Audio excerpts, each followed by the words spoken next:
Samsung Galaxy A20 এই মোবাইলটার problem হচ্ছে মোবাইলটাতে চার্জ হয় না। যদিও চার্জিং এ কাজ করায় তাহলে এক সপ্তাহ পর পর নাকি এটা ছুটে যায়, চার্জিংটা শুধু লুজ কালেকশন হয়ে যায়।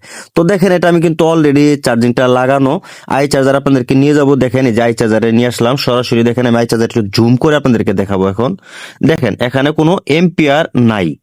তো এই পর্যায়ে আমি আবারও মোবাইলে নিয়ে আসলাম। নিয়ে আসার পর দেখেন এই যে কানেক্টরটা এটা খুলে যায়, এটা অটোমেটিক খুলে যায়, যার কারণে কিন্তু এই প্রবলেমটা হয়। অনেকে হয়তো এভাবেই ফিটিং দিয়ে দেয়, যার কারণে এই প্রবলেমগুলো হয়ে থাকে।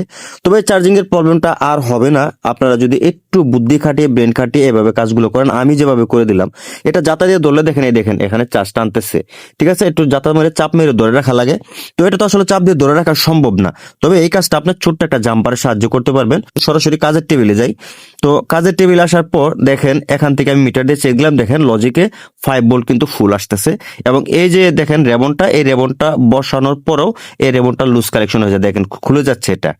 তো যেহেতু এই প্রবলেমটা হচ্ছে, এজন্য আমি কি করব, চার্জিংটা সঠিকভাবে কাজ করার জন্য দেখেন লজিক থেকে একটা তার আমি জাম্পার করব, লজিক থেকে রেবনের মধ্যে। দেখেন এটা শুধু একটা প্লাসের লাইনটা আপনারা জাম্পার করে দিলে সমস্যাটার সমাধান হবে।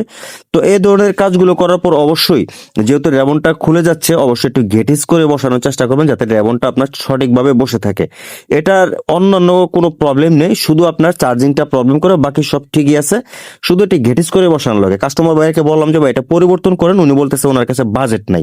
যেহেতু বাজেট নাই তার কারণে দেখেন একটা তার জাম্পার করে এটা সমাধান করে দিলাম।